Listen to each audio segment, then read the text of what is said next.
mémoire fragmentée et subversion topique des codes amoureux. Ethos et archétype. Onomastique et lieu commun théâtre. Le théâtre élisabétain a hérité des traditions antiques et médiévales, et en cela, il s'appuie sur des usages théâtraux doubles. Le théâtre antique a ainsi imposé une série de personnages de type hérités de la comédie qui permettent de bien différencier les personnages qui sont sur scène. Ces personnages types répondent à un ensemble de caractéristiques qui constituent leur ethos. Un tel ensemble d'archétypes n'est pas exclusif à la comédie antique, puisqu'on en retrouve également de le folklore celtique, sur lesquels Shakespeare s'appuie dans le songe. Les personnages de la pièce s'inscrivent ainsi dans un jeu d'archétypes, ce qui permet aux dramaturges de leur attribuer des ethos hybrides. Le personnage de Thésée est récurrent dans le théâtre, et son nom évoque en premier lieu une forme d'héroïsme, car dans la mythologie, Thésée est délivré par Hercule lors de ses travaux, mais il est également celui qui triomphe du Minotaure. Ce triomphe colore également le nom de Thésée d'ingéniosité, puisqu'il est parvenu à sortir du labyrinthe justement conçu par Dédale pour que personne ne puisse en sortir. Thésée est donc l'image du héros qui accomplit des quêtes en plus d'être le roi d'Athènes. Et c'est cela qui justifie son autorité et son statut de duc dans le songe.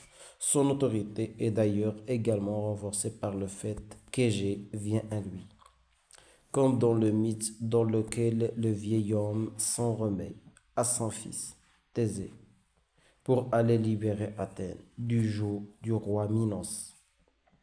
Toutefois, le nom de Thésée évoque aussi une forme de cruauté, car il est celui qui abandonne Ariane après qu'elle a trahi sa cité pour lui, et il est également un infanticide au terme de son mariage avec Phèdre. Cette cruauté amoureuse se poursuit dans sa violence à l'égard d'Hippolyta, ainsi que dans le traitement qu'il réservera à Hermia, si elle préservait dans son amour interdit le nom de Thésée. Bien qu'héroïque et connotant une autorité naturelle, évoque l'impossibilité de séparer l'amour et la violence. Le cas d'Hippolyta a déjà été évoqué. Amazone, elle représente une femme puissante, et cette puissance rejaillit aussi sur son époux, en renforçant l'autorité du couple ducal. Ainsi, alors que le peuple des Amazones convoque un ordre naturel bouleversé avec la soumission d'Hippolyta par le mariage et l'abandon de son peuple, qui n'est pas mentionné, l'ordre est établi. Quant à Égée, il est difficile de ne pas voir en lui un avatar du Sénex plotinien, un pater familias bougon qui peut se montrer tyrannique, notamment avec sa descendance, pour laquelle il cherche le meilleur parti. C'est bien le cas dans le songe, puisque Égée cherche à forcer Hermia à épouser Démétrius plutôt que Lysandre. On peut également apporter une nuance intéressante au Sénex. Chez Plote, le vieillard peut être amateur, soit amoureux, soit souvent d'une jeune fille, qu'il tente alors de contrôler pour la séduire. Les tentatives d'Égée pour contrôler sa fille font ainsi écho à un Égée pygmalien, aux tonalités incestueuses. Finalement, le Sénex peut également être un Lénon, soit un proxénète, qui tente d'utiliser les jeunes filles à sa charge comme une monnaie d'échange. Cela fonctionne aussi avec l'empressement dont fait preuve Égée par rapport au mariage de sa fille, comme s'il avait à y gagner personnellement. L'onomastique permet de proposer deux pronostics concernant le futur d'Hermia. dans la pièce. D'un côté, son nom évoque Hermès, le messager d'Olympe, mais également le dieu des voyageurs, présentant le voyage d'Hermia d'Athènes vers la forêt. D'un autre côté, le nom d'Hermia rappelle Hermione, la fille d'Hélène, et de Ménélas, fiancée à Oreste, mais mariée à Pyrrhus, ce qui laisse entrevoir des entrelacs amoureux et une potentialité tragique. Comme Hermione, Hermia est amoureuse d'un homme qu'elle veut épouser, mais sa famille cherche à lui imposer un autre époux. Hermia porte donc dans son nom des dissensions amoureuses et une volonté de liberté dans le choix de son destin. Pourtant, contrairement à Hermione, elle parvient à épouser l'homme de son choix. Pourtant, contrairement à Hermione, elle parvient à épouser l'homme de son choix. Le personnage d'Helena évoque inévitablement Hélène de Troie, et ce, à différents niveaux. D'abord, elle est convoitée par deux hommes au milieu de la pièce, Lysandre et Démétrius, dont l'un représente l'ordre, puisque renoncer à Démétrius serait maintenir l'ordre athénien.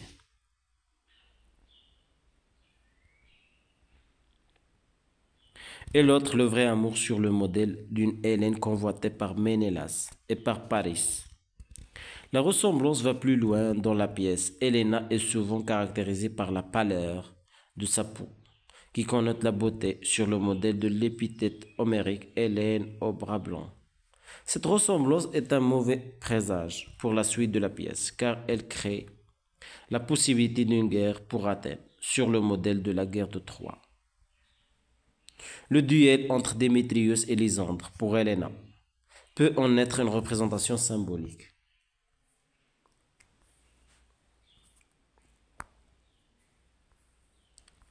Lysandre, comme Thésée, porte en lui une forme d'héroïsme. Dans l'histoire antique, Lysandre est un général spartiate, qui a eu une grande responsabilité dans la victoire de Sparte lors de la guerre du Péloponnèse. Lysandre est donc associé à la victoire. Il n'est dès lors pas étonnant que ce soit lui qui épouse Hermia à la fin. En étant victorieux de Démétrius, il y a en outre un personnage qui n'hésite pas à se battre et à user de stratégies pour arriver à ses fins, sur le modèle du général spartiate. Démétrius est un nom grec courant. Démétrius est un nom grec courant. On en trouve un parmi les compagnons d'Alexandre le Grand, mais également dans la philosophie grecque, avec Démétrius de Phalère, par exemple, ou encore dans la dynastie des rois Antigonides et Séleucides. Démétrius n'est donc pas présenté comme quelqu'un d'unique ou de remarquable. C'est en effet sa position qui le rend remarquable dans le songe, et non son caractère ou son physique. On peut également l'associer à la déesse Déméter, qui est la déesse de la fertilité. Et à cet égard, il est intéressant de constater qu'il est un personnage fertile en ce que c'est son existence qui lance la pièce. Sans lui, Hermia aurait pu épouser Lysandre sans difficulté.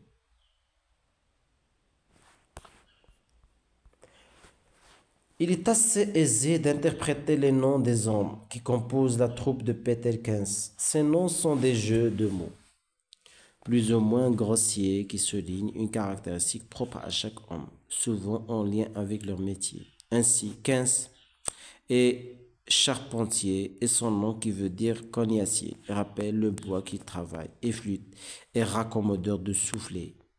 Pour Bottom, la sémantique est double. D'un côté, il tisse donc, entre autres, des pantalons et autres bas. Bottom, maison, rappelle également que bottom est synonyme de as lorsqu'on parle du derrière, du fondement, et que as, le derrière, est synonyme de aslan, le bourricot. L'onomastique de bottom est ainsi remarquable. Il est comme le reste de la troupe, en ce que son nom rappelle son métier. Mais, en même temps, ce nom préfigure les péripéties auxquelles il sera confronté. Leur rustrerie est d'ailleurs interprétée par la compagnie du message dans sa mise en scène au théâtre Raspail en 2007, puisque tous les artisans sont habillés en clowns. Cela amène à les penser comme des figures purement comiques. En ce qui concerne les faits, elles semblent davantage issues du folklore celtique, mais elles s'inscrivent pourtant dans une tradition plus large. Ainsi, la première apparition des fées s'accompagne d'une description de tous les lieux communs qui les entourent, loin de fées, avec une baguette magique. Celle du songe ressemble davantage à des farfadets, espiègles dans la tradition des le proche de la nature et aux nymphes de la mythologie antique. Dans la mise en scène de Nicolas Hitner au Bridge Teacher en 2019, les actrices interprétant les fées sont d'ailleurs suspendues en l'air par des tissus comme si elles volaient. Elles vivent en harmonie avec la nature et jouent des tours aux hommes qu'elles rencontrent, conformément à la tradition celtique. En cela, Puck incarne leur essence. Puck est d'ailleurs un personnage bien connu de ce folklore, caractérisé par son espièglerie, et dès lors son autre nom, celui de Robin Goodfellow, lui colle à la peau. Robin est un terme connecté au monde de la forêt. D'abord par le motif de Robin des Bois, qui lui aussi joue des tours aussi riches et vit dans la forêt avec ses compères. Mais également car Robin peut être traduit par rouge-gorge, un animal qui appartient au monde naturel. Ensuite, Goodfellow, au bon garçon, selon la traduction, est un nom qui en dit long sur le petit personnage. Au fond, malgré les tours qu'il joue, il n'est ni méchant ni mauvais. Il obéit d'ailleurs sans discuter aux ordres de Béran. Dans l'œuvre d'Edmond Spenser, un poète extrêmement influent du XVIe siècle, Oberon est un personnage issu d'une lignée de 700 princes, descendant directement d'une union entre le premier elfe créé par Prométhée et la fée Archétypale. Et en cela, il est prédestiné à présider au destin. Titania bénéficie de la même prédestinée, de la même sorte d'autorité naturelle, car son nom la lie au titan, des forces destructrices, qui dans le mythe de la titanomachie cherche à défaire Cronos ou Oranos. Titania, en prenant l'enfant à Oberon, s'oppose à un ordre patriarcal en place, ce qui n'est pas sans rappeler la titanomachie. Cela est d'autant plus titanomachie, pardon. Titanomachie.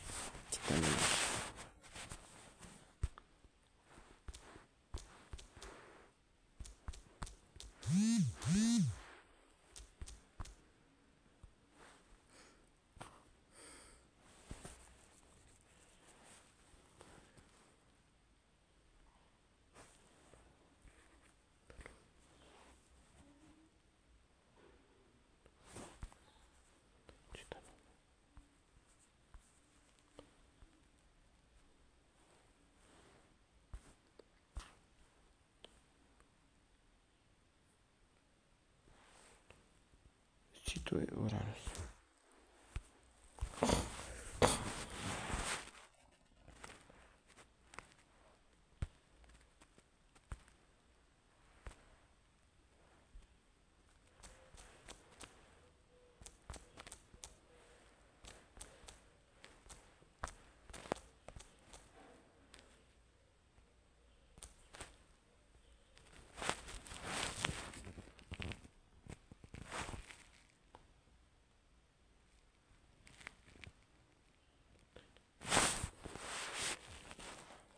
Son égal, il coucha avec lui.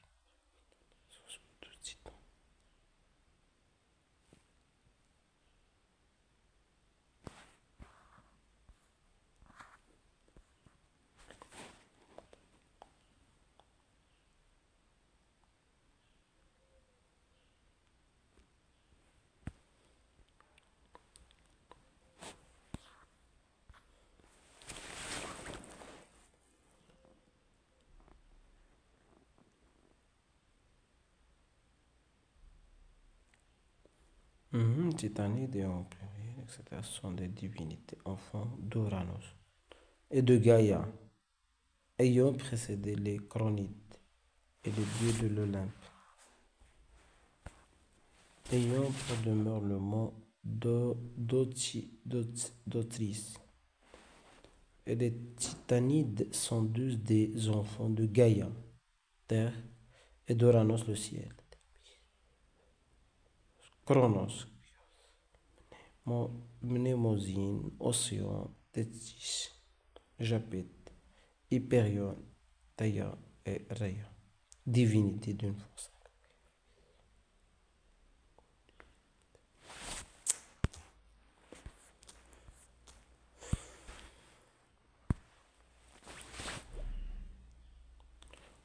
Oranos, le ciel, Chronos. Titania, en prenant l'enfant Oberon, s'oppose à un ordre patriarcal en place, ce qui n'est pas sans rappeler la titanomachie. Cela est d'autant plus clair que Rhea, la titanide originelle, est une divinité de la maternité et de la fertilité, comme Titania lorsqu'elle prend l'enfant sous son aile.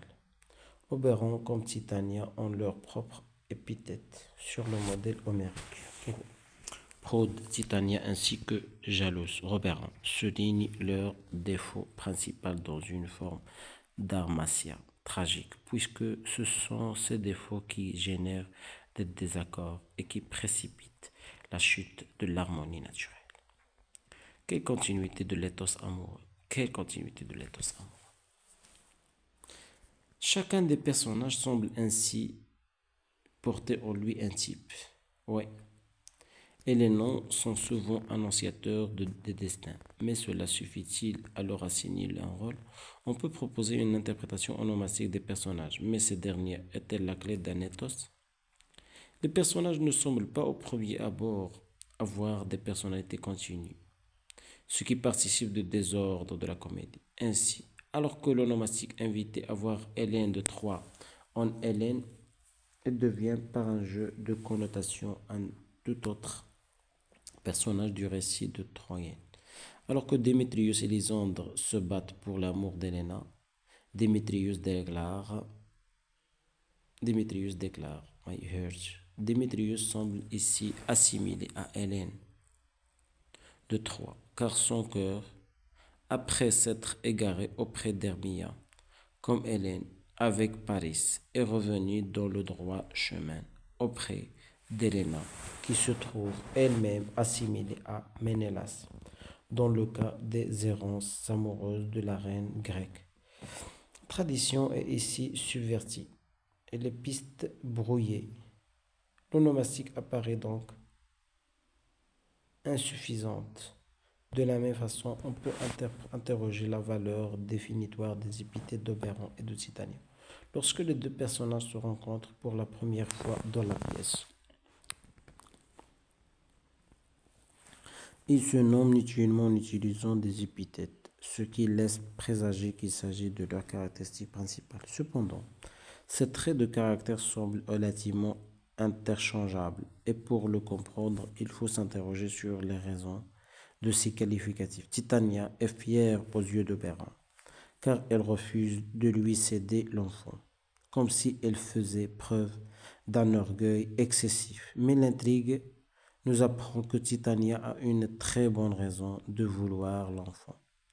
Elle a promis à sa mère décédée de s'en occuper. Sachant cela, c'est davantage Oberon qui semble orgueilleux, en ce qu'il ne peut tolérer que sa femme dispose de l'enfant comme elle l'entend. De la même façon, Titania qualifie Oberon de jaloux, mais c'est elle la première qui blâme son époux en lisant ses conquêtes, soulignant sa propre jalousie. En réalité, il y a une forme d'interchangeabilité des archétypes et l'absence de persistance des personnages. Cette absence de continuité peut donner lieu à des incohérences qui met à distance la possibilité d'un ethos, ce que l'on pourrait interpréter comme la trace d'identité encore en formation.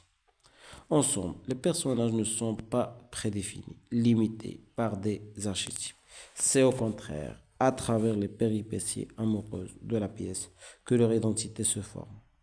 L'amour se présente ainsi comme un processus de développement des caractéristiques des personnages qui figurent eux-mêmes par métaphore.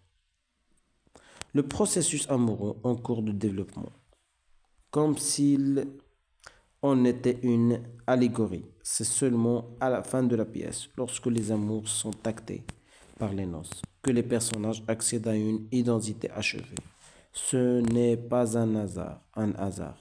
Si cet achèvement coïncide avec celui de la pièce, le public doit donc rester aux aguets tout le long afin d'avoir une image complète des personnages que les péripéties amoureuses ne cessent de révéler et de transformer.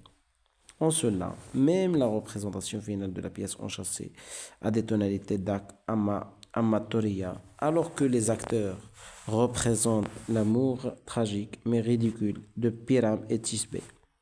Chacun y va de son commentaire sur la façon dont l'amour est représenté. La lune aurait dû porter des cornes, symbole des caucus. Tisbé a les yeux doux d'une amoureuse.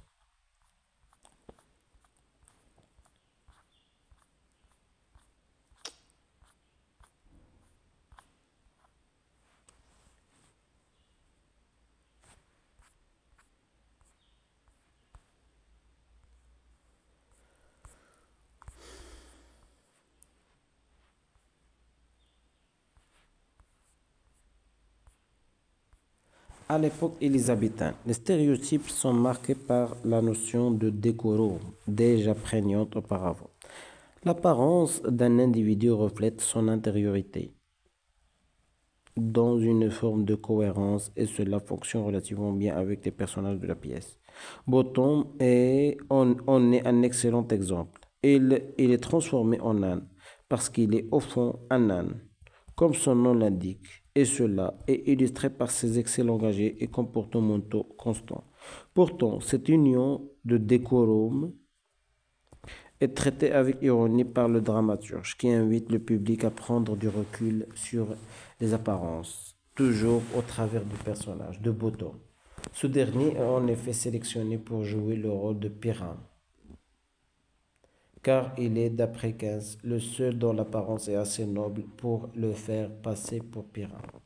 Cependant, le public se rend bien compte à mesure que la pièce avance que Bottom n'est pas aussi gentleman-like que son apparence le laissait suggérer. Il cherche à s'approprier tous les rôles et ne semble avoir aucune notion des us et coutumes de la haute société comme en témoignent ses interactions avec les serviteurs de Titania. Bottom s'adresse à eux avec une très grande déférence, alors qu'ils ne sont que des serviteurs et qu'ils ne se privent pas d'ailleurs pas de leur nom des ordres comme à des esclaves, lui gratter la tête, aller lui chercher du miel. Bottom ne maîtrise pas les codes sociaux que son apparence laissait présager et les attentes du public s'en trouvent subverties, ce qui fragmente l'unité des personnages et perturbe le souvenir que le public peut en avoir.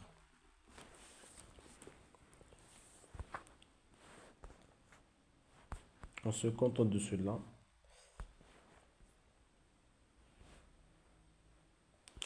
sinon, on termine cette entrée, la troisième entrée.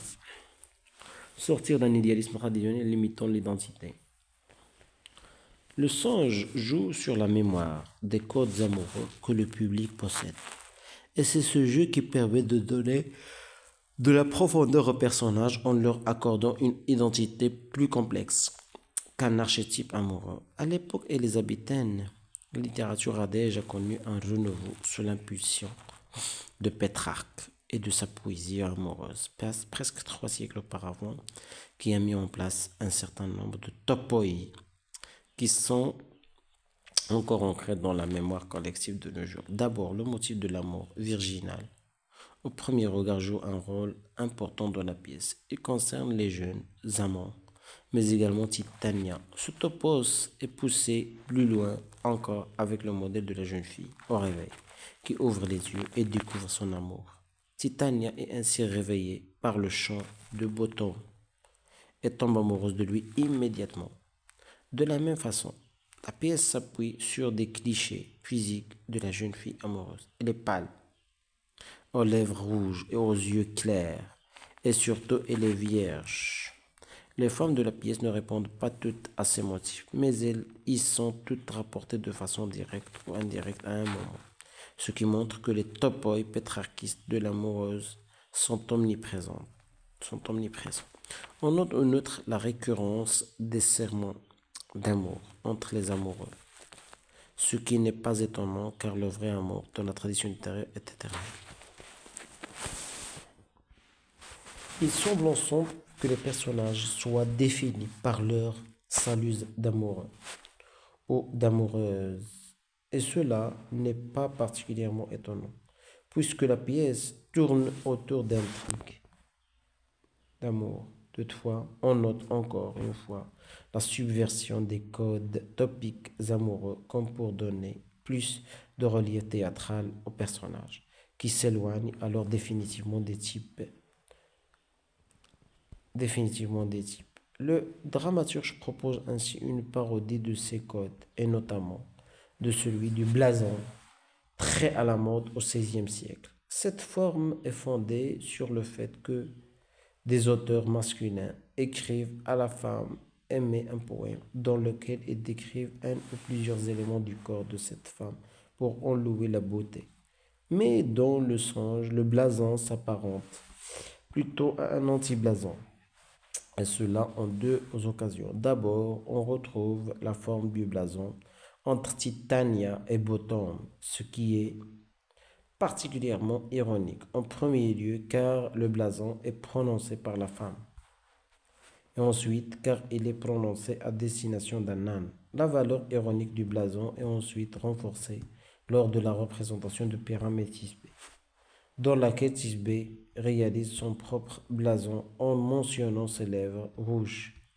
Le blason, qui est censé définir la femme par le biais de son physique, tel qu'il est perçu par l'homme, est donc particulièrement insuffisant pour construire l'identité des personnages. Cela est rendu plus ridicule encore par le fait que Tisbé est joué par un homme, puisqu'il s'agit de Flûte, mal déguisé dans la mise en scène de Dalnel en 2014. Flûte n'a même pas enflé son costume. Il est simplement maintenu par une ceinture, ce qui parodie le fait que tous les rôles étaient joués par des hommes à l'époque élisabéthaine.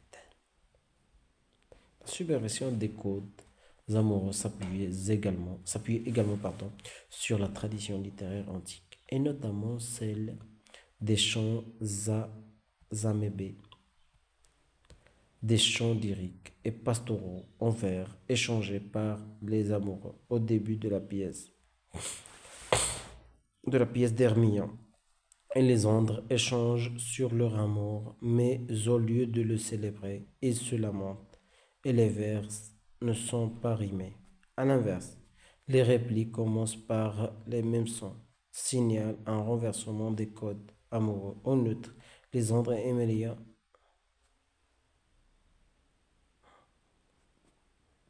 chacun de leur côté. On trouve cependant une occurrence de chant amébé qui semble moins antithétique. Elle intervient entre Hermia et Helena, faisant émerger un sous-texte homérotique qui se poursuit tout au long de la pièce entre deux femmes. Ces dernières se lamentent sur leurs amours au moyen de vers uniques qui se répandent partout. Homéotéleute, mettant Hermia et Helena sur le même plan. Cette fusion se fait plus prégnante encore quand leur réplique se termine par les mêmes mots, me, mi. En réalité, les deux femmes sont présentées à travers la pièce comme unies par un amour gémellaire et virginal qui est brisé par leur amour respectif pour les andres et Démétrius. Cette gémellité semble cependant aller plus loin et sortir d'un amour purement sororal. Sorora. Les références à la poésie amoureuse sont ainsi nombreuses quand il s'agit de qualifier la relation entre Hermia et Helena. À plusieurs reprises, il y fait mention du fait que leurs corps ne font qu'un. Cela va plus loin encore lorsque les deux femmes sont comparées à deux cerises, qui, on l'a vu plus haut, sont associées à la couleur des lèvres et donc à un amour charnel. On note d'ailleurs que cette scène de dispute, presque de rupture, entre Hermia et Helena joue perpétuellement sur Love et ses polyptotes loved. Loved. Les codes de l'amour courtois hétérosexuel ne sont donc pas suffisants pour définir et circonscrire l'identité des personnages de la pièce. En subvertissant les codes, Shakespeare propose de sortir d'une littérature amoureuse idéaliste qui fait appel à une mémoire linéaire des codes. On peut aussi proposer une lecture comique de son motif homo-érotique, alors que la pièce suggère un sous-texte lesbien. Il faut rappeler qu'à l'époque élisabéthaine, les rôles féminins étaient aussi joués par des hommes, ce qui subvertit le motif saphique. Dans la mise en scène de Nicolas Hitner et au Bridge Theatre en 2019, le sous-texte homo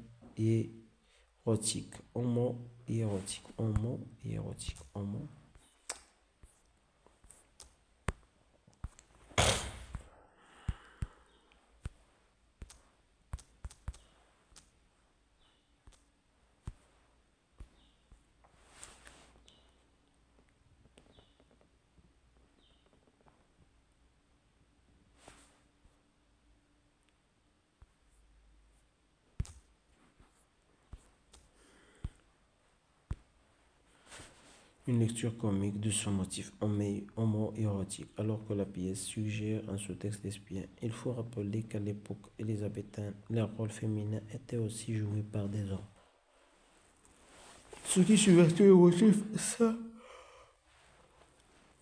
Dans la mise en scène de Nicolas Hitner au Bridge Theatre en 2019, le sous-texte homo-érotique est parfaitement explicite par Hermia et Helena. Échange un baiser. Enfin, il apparaît que l'amour est intrinsèquement lié à la mémoire. Au début de la pièce, Égée se plaint de que Lysandre a séduit sa fille, à grand effort de cadeaux, de pacotille et de colifichets. Ces cadeaux semblent agir comme un symbole de reconnaissance de l'amour. Offrir une babiole à l'être aimé reviendrait à lui donner un signe de reconnaissance et à l'identifier en tant qu'être aimé. Cela permet de modeler l'identité de l'autre par le biais d'un symbole mémoriel. Et en cela, Shakespeare modèle les différentes possibilités définitoires des personnages, sans jamais se limiter à une seule ligne de conduite.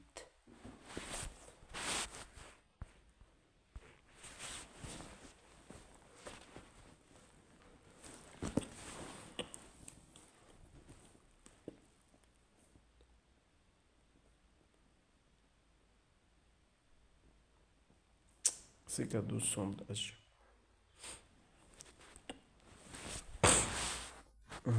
Offrir une babiole à l'être aimé reviendrait à lui donner un signe de reconnaissance et à l'identifier en tant qu'être aimé. Cela permet de modeler l'identité. Et c'est important cela, c'est très important. Je vais l'écrire. Pardon.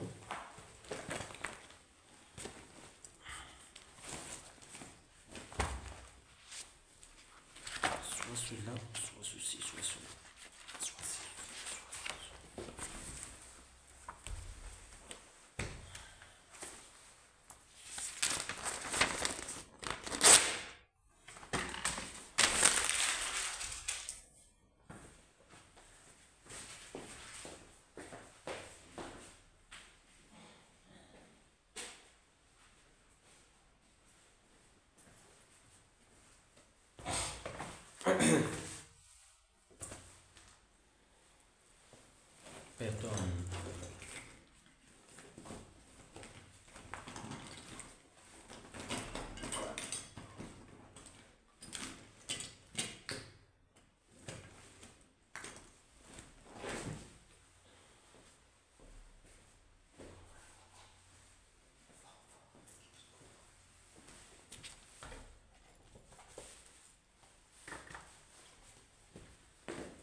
Il apparaît que la mort est intrinsèquement liée à la mémoire.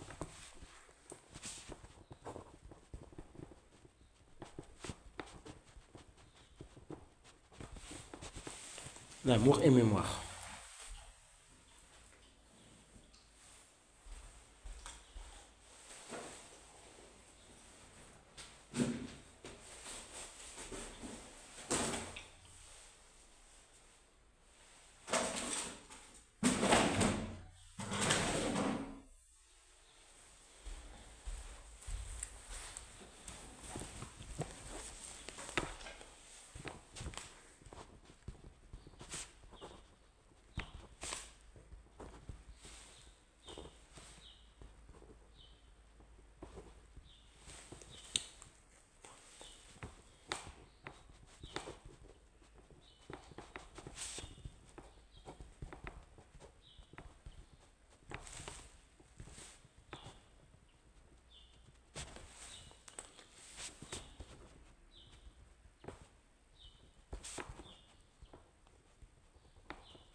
Au début de la pièce. Et j'ai se plaindre que les andres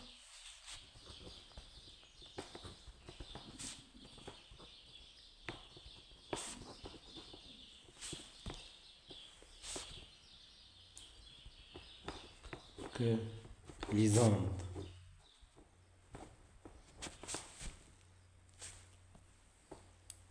a séduit sa fille.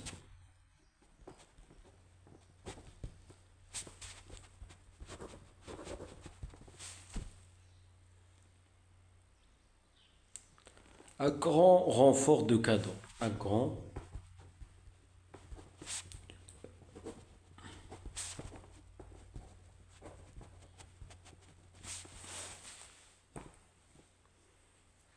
de pacotille. De pacotille.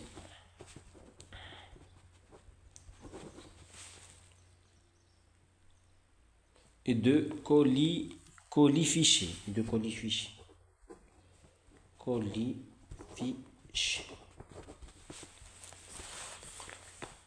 Ces cadeaux semblent agir comme un symbole de reconnaissance de l'amour. Ces cadeaux semblent agir comme symbole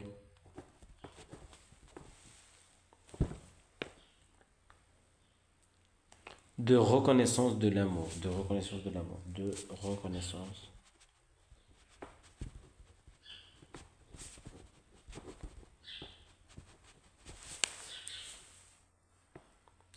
Offrir une babiole à l'être aimé.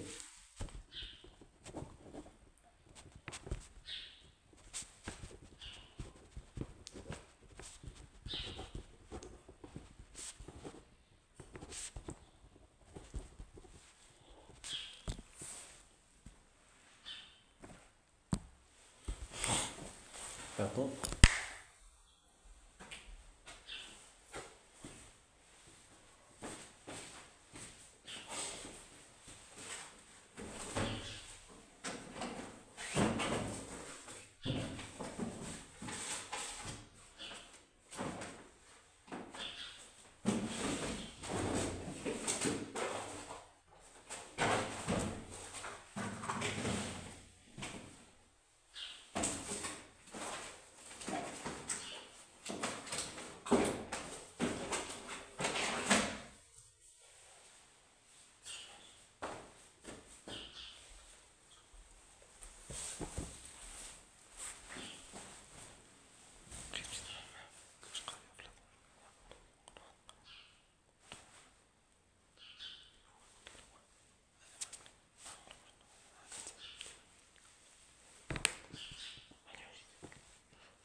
reviendrait lui donner reviendrait à lui donner un signe de reconnaissance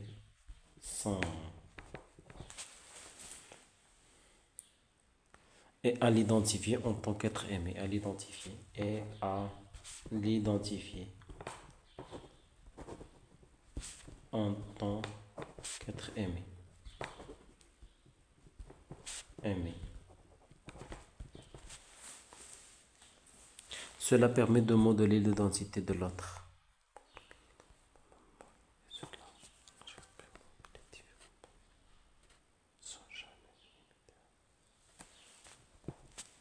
Babiole.